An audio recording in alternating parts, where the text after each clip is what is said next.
A ver, la idea de hoy, ¿cuál es? Un poco, a ver, no digo que cerremos ideas, porque un poco las cerramos ya la clase pasada, pero por lo menos nos ubicamos de vuelta en contexto. Voy a necesitar de alguna forma, a ver si lo logramos, una cierta como recuperación de contenidos de un par de meses atrás para que tenga sentido. A ver, nosotros hicimos un recorrido más o menos así. Vimos la parte, esta línea del tiempo sería historia nacional, ¿no? Nosotros dimos formación del Estado Nacional, 62, que en 1862, ¿no? 1862, 1880, acá dijimos en 1880, ¿qué dijimos? ¿Qué se conformaba? El Estado argentino. Sí, el Estado argentino, pero lo llamábamos de una forma determinada a ese régimen. De formación. No, ¿régimen qué? No, Régimen conservador. Bien, régimen conservador, estamos de acuerdo. Bien, nosotros llegamos acá, ¿no? 1880, que es régimen conservador. O formación del Estado argentino, que en el caso es lo mismo. En ese momento lo que hicimos fue explicar, a ver si alguno está como muy perdido, ¿eh?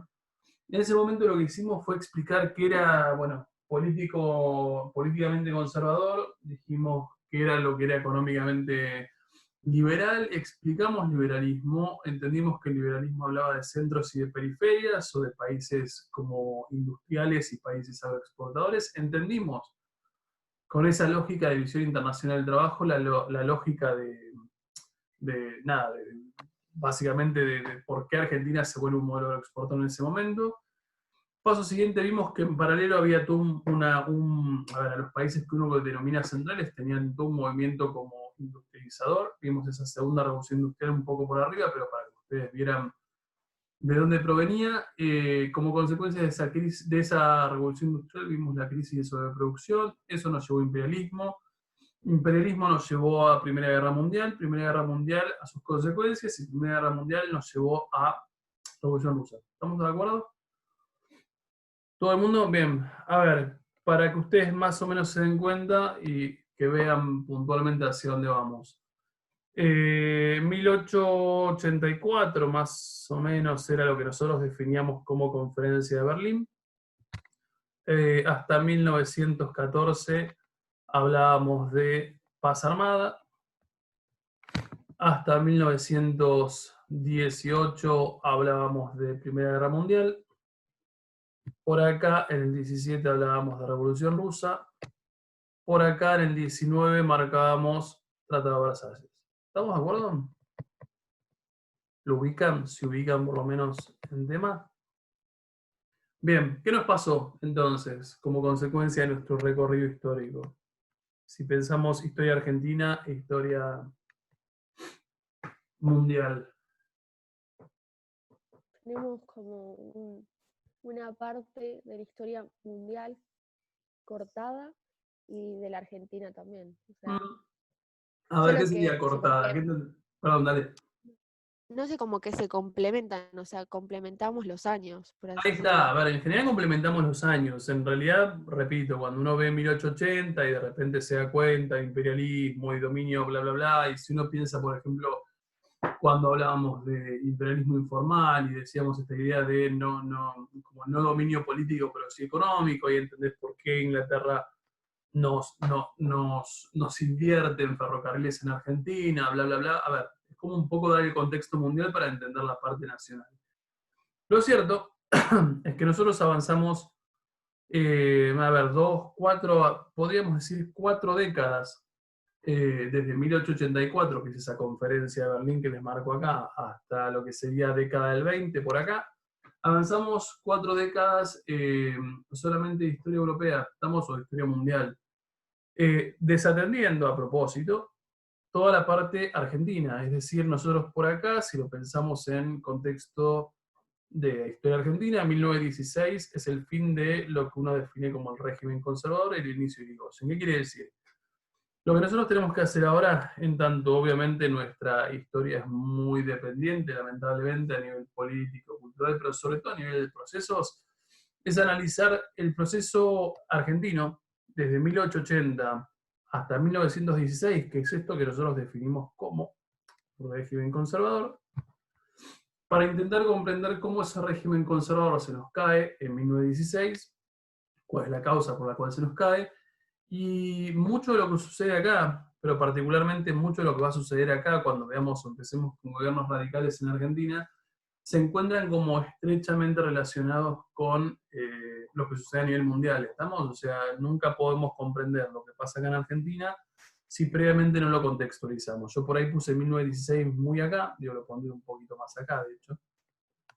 Cuando uno marca 1916 se encuentra, borré, y se encuentra el gobierno o el inicio del gobierno de Irigoyen. La verdad que entender Irigoyen es entenderlo siempre en contexto de qué está pasando en el medio del gobierno de Irigoyen a nivel mundial.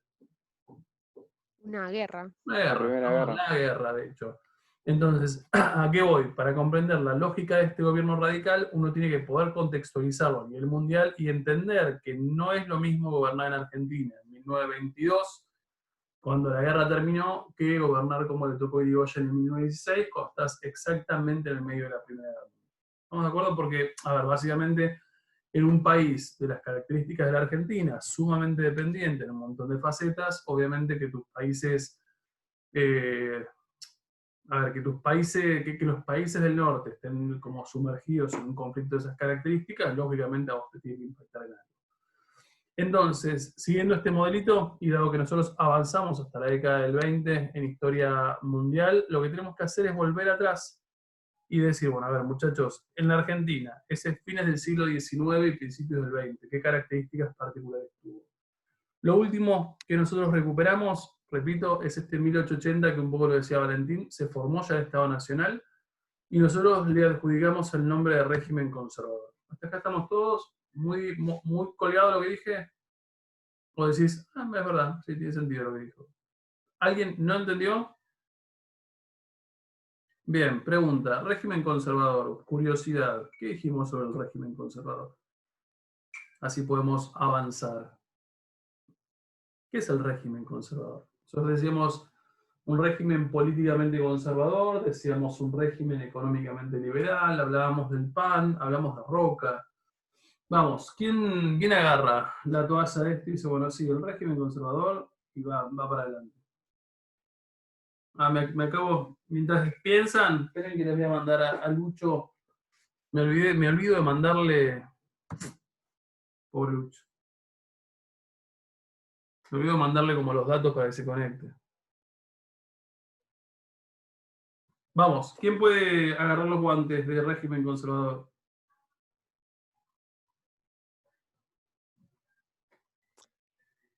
Es que tengo miedo de decir tremenda No importa. boludez. No, pero no importa. A ver, régimen conservador, habíamos hablado, por ejemplo, para darles una idea. Habíamos hablado de diferentes mecanismos que empleaba el PAN para reproducirse en el poder, 4 mecanismos. Sí, era la de la capacidad de gobernar de unos pocos, que era lo del PAM, que ese era el PAM, y me acuerdo que tenían una serie de políticas liberales, o sea, era políticamente conservador, pero económicamente liberal. Sí, pará, hacer una cosa, en ese políticamente conservador y económicamente liberal, selecciona uno e intenta explicar qué implicaba. O conservador en lo político o liberal en lo económico.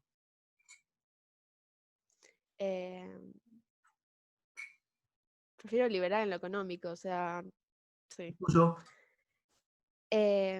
Liberal en lo económico es que tiene, a ver cómo le explico.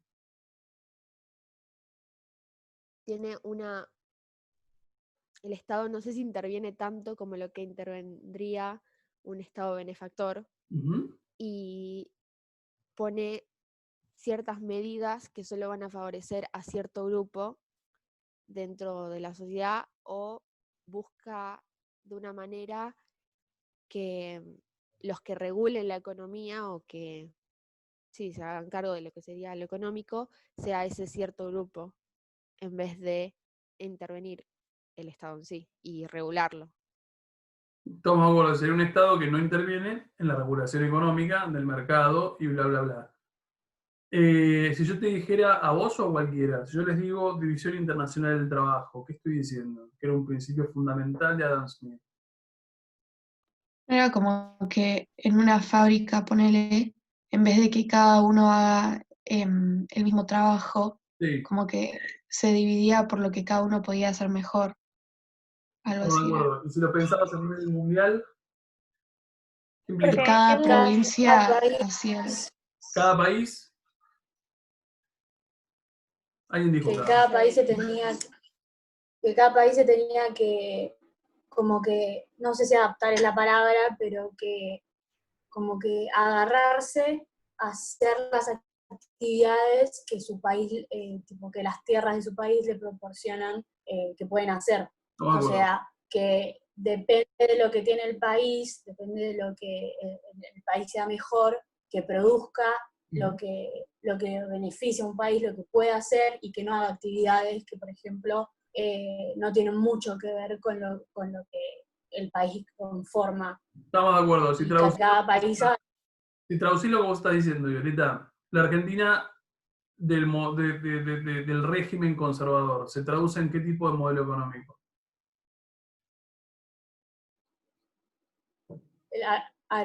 exportador era Claro, exportador, estamos de acuerdo. ¿Por qué te parece la Argentina de fines del siglo XIX pone tanto esfuerzo en ser un modelo exportador?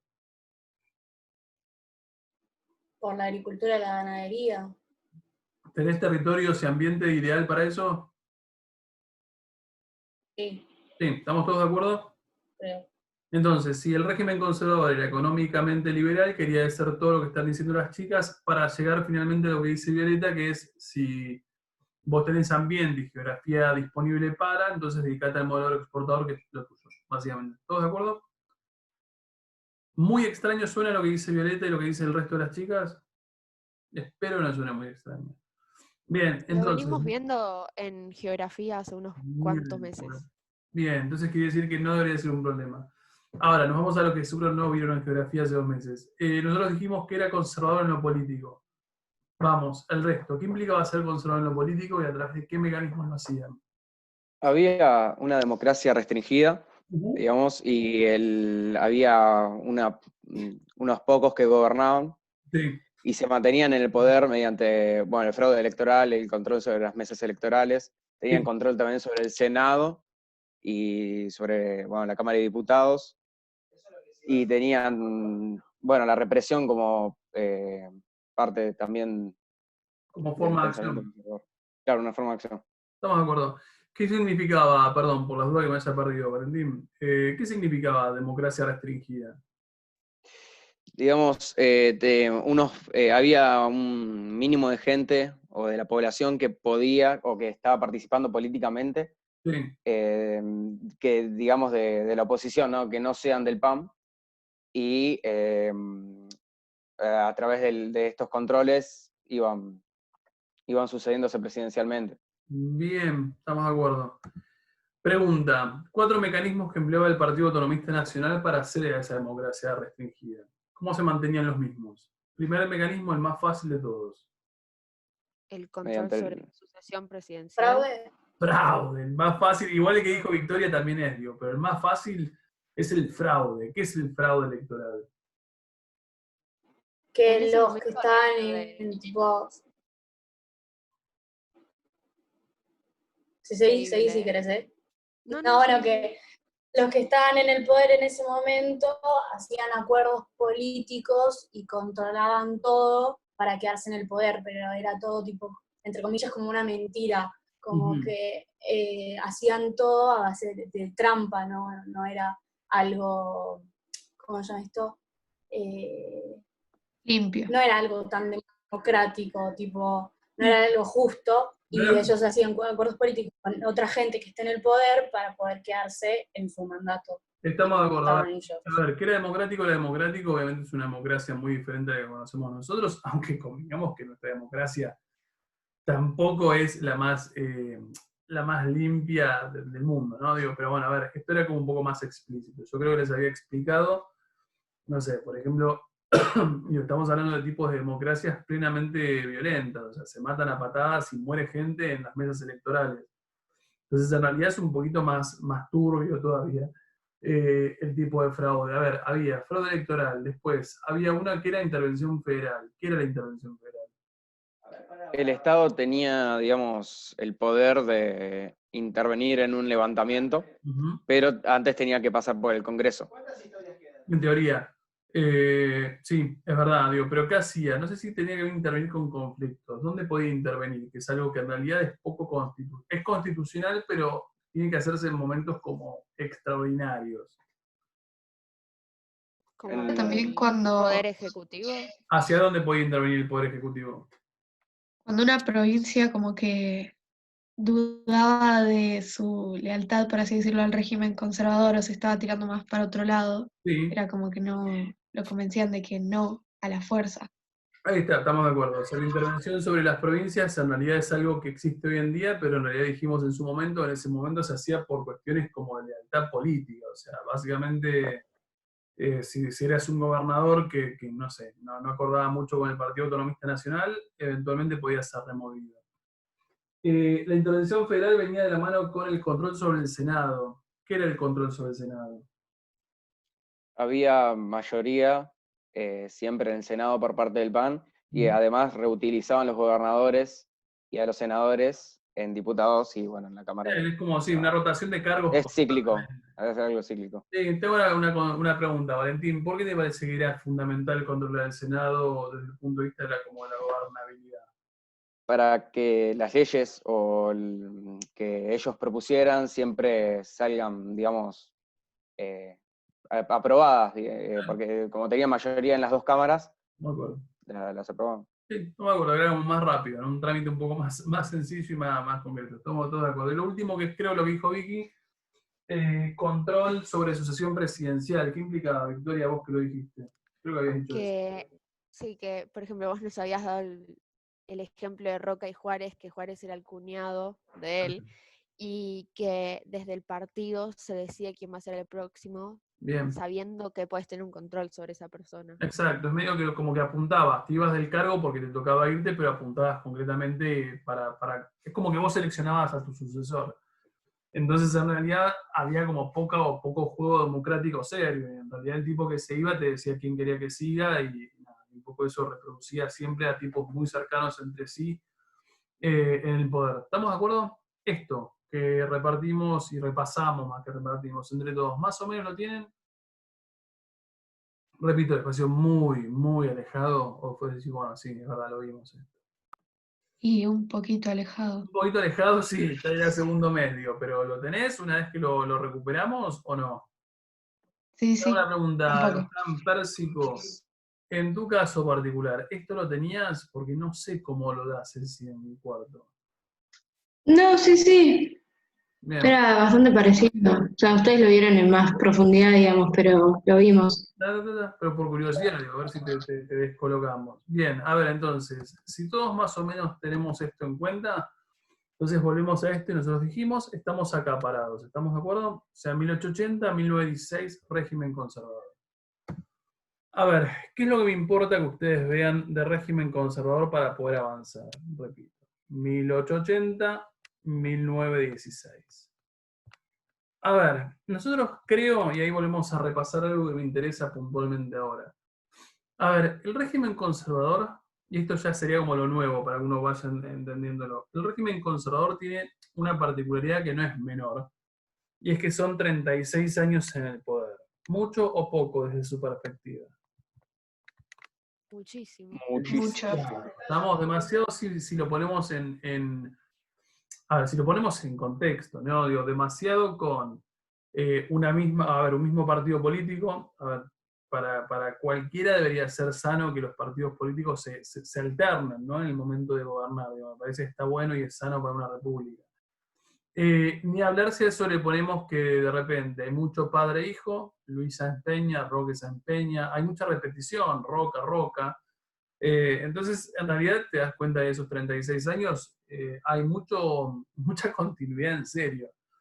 A ver, ¿qué es lo que me importa que nosotros podamos ver de estos 36 años de gobierno? Cosas que de repente nos van a permitir,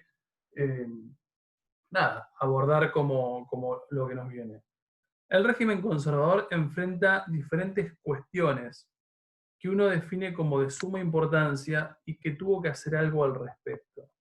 Es decir, estas diferentes cuestiones son diferentes problemas que ese régimen conservador en 36 años en una Argentina de enormes cambios, lógicamente tuvo que resolver. Estamos hablando, repito, desde Roca en 1880 hasta Juárez Celman, creo que es 1912. No, Juárez Celman, perdón, Roque Sáenz Peña. A ver, el primer elemento o la primera cuestión que tiene que resolver el régimen conservador tiene que ver con lo que historiográficamente se define como la cuestión nacional. El segundo elemento que tiene que resolver es lo que se define como la cuestión social. Y el tercer elemento, que es lo que va a terminar resolviendo y nos va a dar pie para seguir adelante, es la cuestión de legitimidad, que va de la mano con la idea de, en este caso, oposición. Estos dos sectores o estas dos cuestiones van de la mano con lo que uno define como, bueno, oposición al régimen. Obviamente el régimen, si bien se mantiene un montón de tiempo en el poder, lógicamente tiene tiempo suficiente para ir como creando grupos opositores desde el punto de vista político, desde el punto de vista social. A ver, vamos concretamente a cuestión nacional, que seguramente lo hacemos bien rápido y de hecho nos quedan 10 minutos. Igual en algún momento, yo no sé si la semana que viene o por ahí ya realmente vamos a rotar a Meet. Veremos, no estoy muy convencido, no estoy tan cómodo, pero eventualmente entiendo que es posible hacer muchas de estas cosas de manera, nada, de igual manera por mí. Bien, vamos a cuestión nacional. Sí. Funciona medio mal Meet, o sea, se traba, no sé. Sí, es capaz más por el tiempo, pero no sé. Puede ser. Incluso me parece que es un poquito más de lío para compartir cosas. Pero bueno, le daremos un intento. Si no funciona, nada, me haré cargo y volveré a Zoom y bueno, nada, sonreiré. Bien, vamos a lo que es cuestión nacional. Pregunta, para aquel que más o menos recuerde, ustedes leyeron un texto, digo, pero a ver si ustedes solitos se dan cuenta. A ver, en una Argentina conservadora, en una Argentina con un mismo partido político, en una Argentina de enormes cambios demográficos, ¿qué puede ser la cuestión nacional que deben enfrentar quienes gobiernan en ese periodo? Que la gente no se siente identificada, o sea, el nacionalismo, que era un mecanismo, no existe. Estamos de acuerdo. En realidad existe porque, a ver, uno ya cuando marca 1880 habla como la constitución de ese Estado Nacional. Quiere decir que para 1880 esa idea de nación que uno planteaba con Anderson, cuando decía comunidad imaginada, bla, bla, bla, limitando, ya medio que lo tenés. O por lo menos está en proceso. Ahora, mi pregunta es, ¿por qué hay ¿por qué hay una amenaza o hay algo relacionado a la cuestión nacional que estos muchachos tienen que intentar solucionar? ¿Cuál es el problema nacional o nacionalista que están enfrentando? ¿El disgusto de la gente ante las medidas? No necesariamente. Es algo un poco más que en realidad nunca se ponen a pensarlo, pero está ahí a la luz de, o sea, ustedes son, no ustedes por ahí, pero nuestro colegio es en parte, a ver cómo decirlo, nuestro colegio es en parte uno de los tantos que puede haber causado este problema de la cuestión nacional en la Argentina, porque encima nuestro colegio tendría que ver la fecha de fundación, digo, pero para este periodo ya existe. La inmigración masiva. ¿Y qué pasa con la inmigración masiva? A ver si alguno intenta o logra decir, nosotros leímos el texto de Bertoni. Sí, como que la integración masiva se tenía el miedo de que las personas, no sé, los italianos o los españoles empiecen como a difundir su cultura sobre la cultura argentina y como que, no sé si haya una mezcla, pero que los que son argentinos terminen adquiriendo su nacionalismo. Bien, ahí está. A ver, el primer elemento, a ver si alguien lo puede ampliar, digo, porque incluso en el caso de Bertoni, creo que el texto aparece algo así como imperialismo cultural, que por ahí previamente a haber visto lo de imperialismo les pasó por al lado, digo, pero ahora que ya podemos como problematizar un poco con el concepto de imperialismo, está bueno. El texto de Bertoni, ¿se acuerdan que decía, estoy pensando si decía 1887, no me acuerdo el año concreto, pero a ver, el texto de aquellos que lo hayan leído empezaba como, mostraban como lo raro, por decirlo de una forma, que era como un acto patrio, que en realidad parecía como algo relevante, un fulano que aplaude muchísimo ese acto patrio, esa cosa como bien nacionalista, y lo que ella te decía es, tengamos en cuenta que para 1887, si eso era como algo extraordinario, quiere decir que no era tan común. ¿Qué decía sobre las comunidades europeas que llegaban a la Argentina?